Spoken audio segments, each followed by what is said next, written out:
let's head over to Matt for a look at the forecast. Yeah, Danielle, we're going to start you off with a live shot at Cedar Point right now. My goodness, what a marvel in human creation. These roller coasters.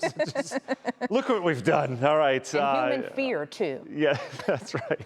And we've got Siren's Curse, which is kicking off today, debuting to the public. David Greenberg and I got to ride that earlier this week. What a ride that thing is. There's going to be a line for it today. But looks good over at Cedar Point after this morning. We got a little round of storms that we may have to contend with. Now, not everyone is going to see this round of storms, but it's developing pretty well. Way west of Cleveland. This is in western Ohio, and we're able to see some of these towering cumulonimbus clouds from Cleveland that are some 50 to 100 miles out towards the west. Just incredible this time of year, your view as these storms tower 50, 60,000 feet in the atmosphere. Really incredible. So you'll see the storms coming, that's for sure. All right, 74 degrees at Hopkins. What about my day, you're asking? I know you've got a lot to plan out, so we'll time out that rain for you. We're 70s area wide. A little bit of a breeze as we're out ahead of a front, and those dew points still laying on thick. It's going to be a humid day. We don't really lose the humidity today. It'll drop back a little bit tonight and tomorrow, but it'll still be on the humid side. Look at the storms well west of our viewing area right now. We've still got another probably 45 minutes to an hour before they move into Erie and Huron counties.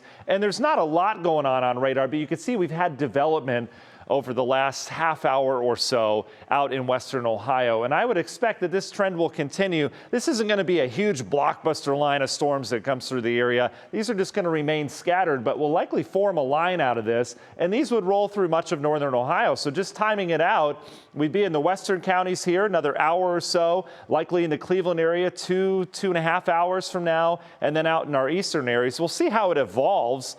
But overall, this is all along a cold front, and that cold front, once it moves through, will clear us out. So once you get the storms, if you do get storms, you'll be fine the rest of the day. It's all product of this heat dome breaking down. That really soaring extreme heat we've had across the eastern half of the country is finally going away for a while. We're going to go back to average in terms of temperatures, which are in the low 80s here in the extended. But down towards the south, that's where the highest threat from the Storm Prediction Center is in terms of strong storms. But, you know, if these things get going, I would paint the rest of the area maybe a strong storm or two. So yard work forecast, it's hard to denote what this is across the entire viewing area, but for Cleveland, again, late morning, midday, that's where I would pin this line of storms moving through if there is one. All right. Lightning bugs, they've been going nuts at night, right? Have you seen them? Head outside, stay outside this evening. Keep an eye on them. Get the kids some jars, make sure they poke holes or let them go.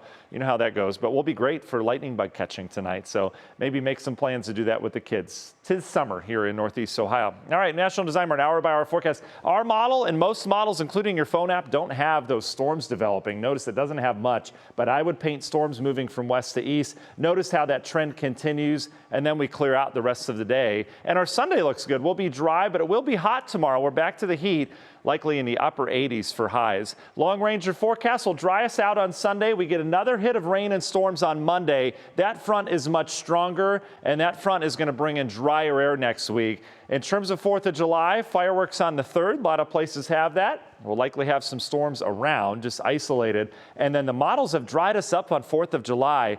It had rain over us all week, and now it's keeping that out towards the west with rain and storms coming in Saturday night.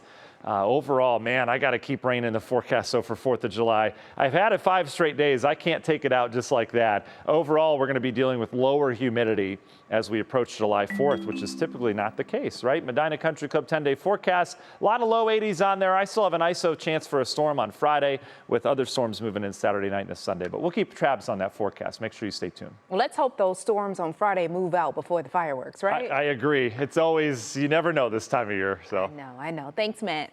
Time is